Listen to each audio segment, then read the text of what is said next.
All right, look, Andy, there's a lot of things I want to talk to you about, all right? Okay. Because I know that you got Let's do stuff. You've harassed Donald Trump online for ages. And so I know you want to talk about that. Brian Williams, one of your best buddies. But really, let's start with Jerry Seinfeld. Because poor Jerry Seinfeld. You know, let me go ahead. You go. You go. No, you set it up. You set it up. Jerry Seinfeld, obviously, everybody knows who he is. And he is apparently whining because the colleges which he never plays at are not hospitable to his humor, which doesn't in any way push any boundaries and has never been interesting ever. Apparently, he's not going to play the colleges that he was never going to play in the first place because, you know, how many parking lots do you need to be built into your building anyways for all your cars? The thing is, well, first of all, this is the worst. This is an example of, you know how sometimes something will happen and you go, well, that wasn't even based on much. It was based on nothing. He played no college. He had no negative experience. His whole theory was based on things that he heard people say, his friends say about playing colleges. An offhand remark, he has a conversation with his daughter. She makes an offhand remark about something being sexist, and this is what he builds his whole theory on. And it all is because he has this bit where he says, all of a sudden I'm a gay French king. Right. But was that the bit? Wasn't the problem that originally, like a year or two ago, at some forum, he was talking about his Comedians with Cars show, and somebody said, "How come you never have any black comedians on there?" And he doesn't care about gender, right? Is that his thing? Or gender or whatever it was, or female comedians, and then he basically enlists Ellen Cleghorn. When he does his Saturday Night Live, 100 years of Saturday Night Live or whatever it was, and gets Ellen Cleghorn to sort of basically justify his racism and sexism by getting up there and sort of like tacitly saying, oh, everything you do is fine, Jerry. Right, yeah, everything you do is fine. But I also love the idea that, like Lenny Bruce, the first time he got... he said something that was, Richard Pryor said something that's controversial. What if those guys had been like Seinfeld? I don't like this. Right, that guy's looking at me funny in the third row. That's not fair. I want to stop comedy now. What's the point? I mean, what risks has he taken? Zero risks. And the things he said historically, I can go back. I mean, he said the things like the audience, like Seinfeld said things like, the audience is always right. Right. You should be able to make every crowd laugh because he's another comic who's invested. He's got to be killing all the time, and nothing bad can happen to Jerry Seinfeld. Nothing. If anything bad happens to him, he'll do a bit about how having $1 billion is not good anymore. Right. It's not worth what it used to be worth. The white race is under attack. My gay French king didn't kill. White people are under attack. Really? I mean, I will. What's the deal with the Voting Rights Act? To be fair, they vote. They have rights. What's the deal with that? To be fair to Jerry Seinfeld, the criticism. To be fair to Jerry Seinfeld, the criticism from college students should be, you were never very funny. That, there's only so much there's a difference between dog and cats and airline food as experienced by women and men, routines that are actually that funny. Well, the other thing is like my thing was like the only time colleges have ever been good to play is in the movie movie Annie Hall. Right. That's the only positive college. And in the movie Annie Hall, he says to Diane Keaton, hey, stick around. The next show is going to be completely different. Woody Allen in that movie is doing two completely different sets and getting huge laughs by saying Eisenhower. Yes, those were the days, right? Hello? Has anybody seen Annie Hall? I'm losing it, Sam. Sam, we have to start moving these to the evening, these conversations. Pre-tapes? It's 4:30 in the morning on the West Coast. I'm calling. Andy always travels to Maui before we do these interviews. What's the deal with black flight attendants? I also love why do they call them? Why is he? And I love the way all these comics online, they're all of a sudden it's like they're outraged now by an event that never happened. It never happened. It's not like he ever went to a college. Anybody said anything negative of him. He's never had a negative experience with a college person off stage. It's complete, total garbage what he's doing. Yeah. Why do you think he's doing it? Is it just like it just seems to me that he is pissy about his whole, he still has a bug up his butt because that episode, Maron actually had an episode a couple of weeks ago, right? Where he talked about how there hasn't been many black people on his show. And he says, I feel bad about it. I don't run in the same circles as black comedians. And at least he sort of owned it, at least in the context of his show. Jerry could have just said the same thing. Jerry could have just said, you know what? I aside from whatever it is, Mario Joyner or whatever that guy is, I don't know any but black comedians, and that's it. That's the end of it. I mean, yes, I did an extra to steal one of my cars. I did a show for 8 years about New York, and we had one black, guest spot or something, and that's it. And that's fine. I mean, no, it's not fine, but I mean, it's at least he could just own up to it. But instead, it's like some affront to the fact that the whole world does not bend around him enough. I know, and I just can't even believe that. But I can't believe how people, how it resonated, how people kind of like took up the mantle on. Well, I can believe that because. Well, now, what do you think is going on with that? I mean, I think this is one of the diseases that has afflicted comedians in this age of Twitter, and why I love you, Andy Kindler, and only you. Literally only you. And I thought about this a lot last night because I was celebrating my anniversary with my wife. And I was just like... Oh, happy anniversary. Yeah, I was like, happy anniversary, but I can't stop thinking about Andy Kindler. Because Andy's really the only one that I genuinely love. And it's, part of it might be just because if it's from afar. And we don't... If I was in New York... If we were living together, I'm sure I would have a different take on it. But a lot of comedians on Twitter, it's all like I have to praise these people because it's part of my marketing plan on Twitter, essentially. Well, and how about the fact that people? Well, whoever told anybody this is the most ridiculous thing in the world is this free speech thing. What they really are saying is they want to say whatever they want to say, and they don't want your free speech. You must. It's just like with the Charlie Hebdo things. I never even. I don't know if we talked about this, but it's like I don't even know. Still don't even quite know what they do over at Charlie Hebdo. But not only do we have to be, of course, we were all horrified. I mean, nobody should be killed for a cartoon. Nobody. And I always feel like it's weird that people make me stipulate it. Right. Like I say, well, I don't know if I like the Charlie Hebdo cartoons. They go, well, they shouldn't be killed. Oh, I'm sorry, I didn't stipulate that. Right. Oh, I'm sorry. Yeah. Let me make an announcement. I don't think people should be killed for cartoons. I'm 100% with you on that. But then they say, oh, but you also have to say, I am Charlie Hebdo. You have to say, and I'm not going to say, I don't know. I'm not going to say that this is brilliant stuff because because people were killed for it. And so it's the same thing. It's like they don't want you to have any. They want you to be able to you have to agree that something is. If you object to it, you're somehow stopping them from expressing themselves. But they're stopping you from expressing yourself. I wish there was someone who could say what I'm saying.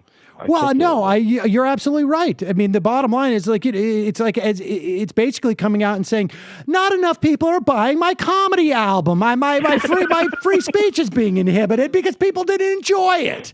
You know what? I mean, honestly, that's what it basically is. You can Jerry Seinfeld, for all I care, can go into stand-up New York every night of the week and tell racist jokes all he wants. I mean, that's his prerogative. But it's also the rest of the world's prerogative to say, hey, those jokes are racist. We don't like it. I'm not going to buy a ticket to see you anymore. Yeah, and you're exactly right. And the whole thing is like, he's so scared.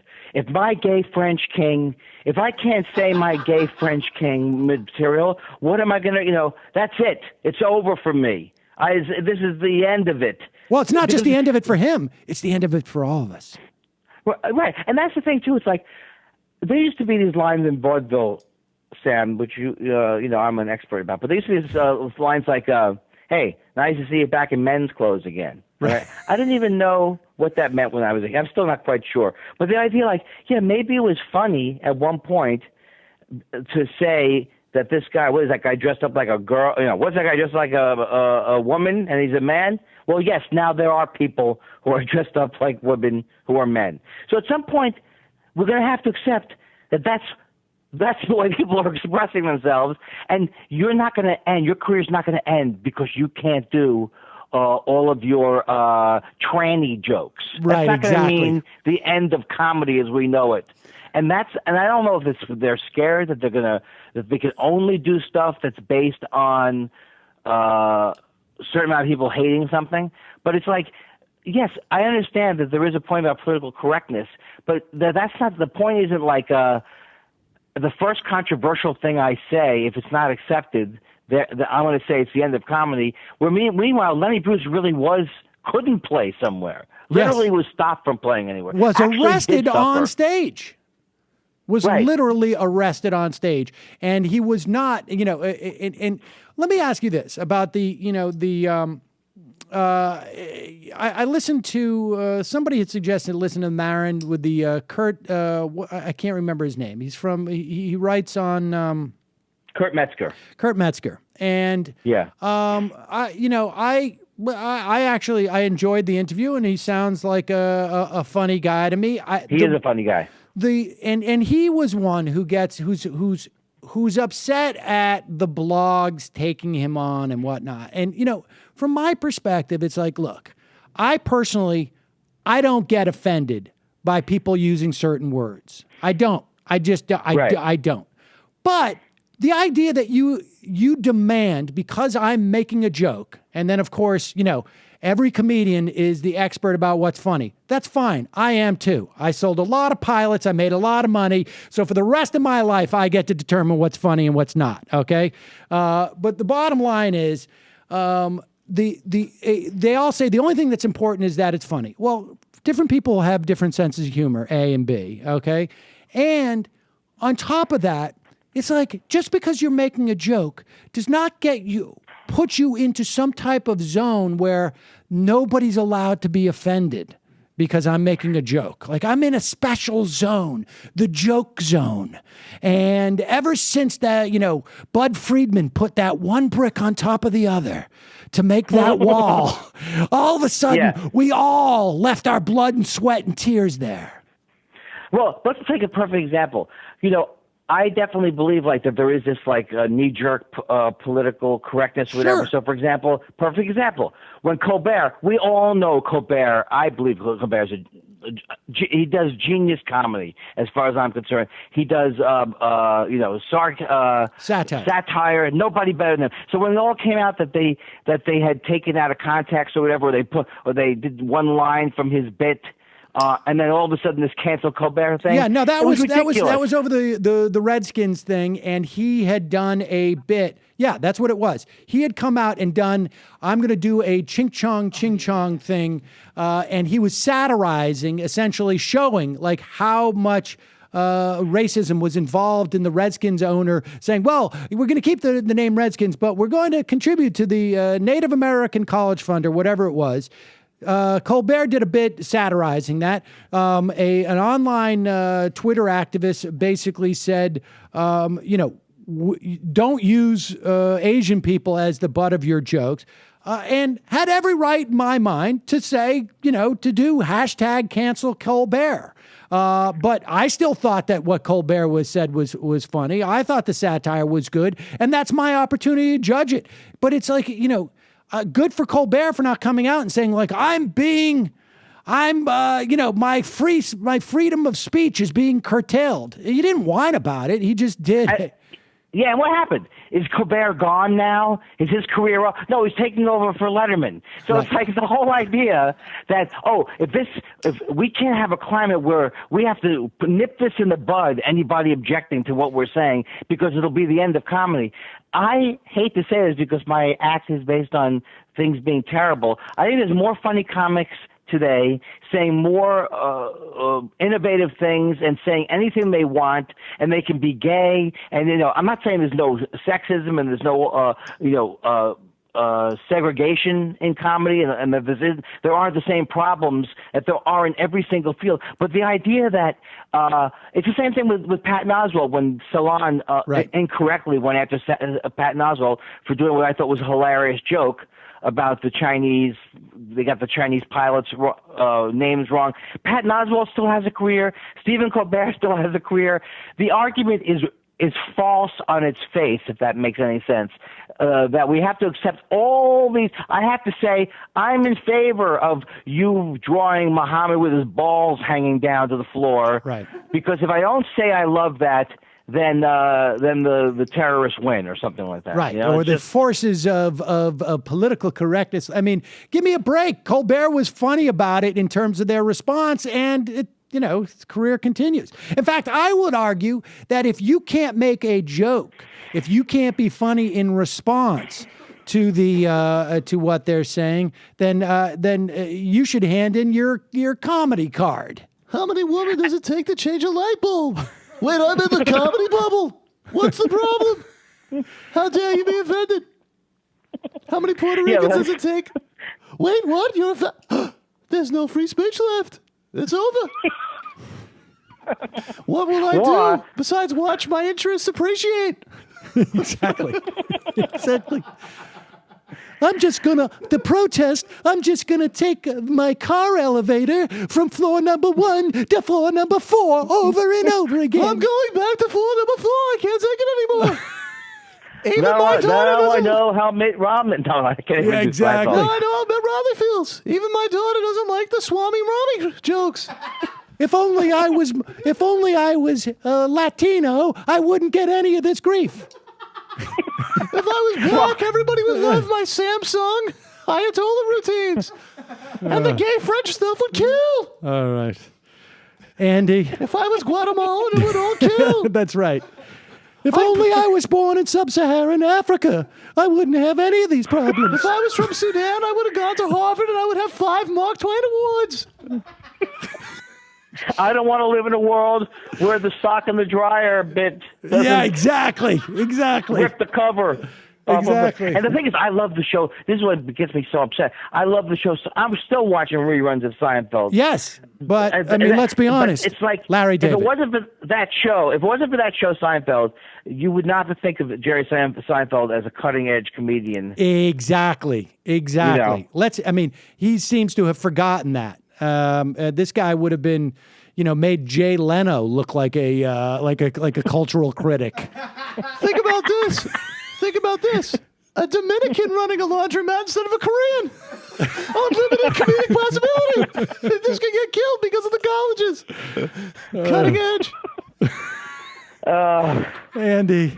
There's nothing sympathetic. I just can't even believe that anybody would have sympathy for a billionaire upset about getting a bad look. He got a bad look on his gay friend. It's not even like they didn't laugh. Right. They didn't double over. Right.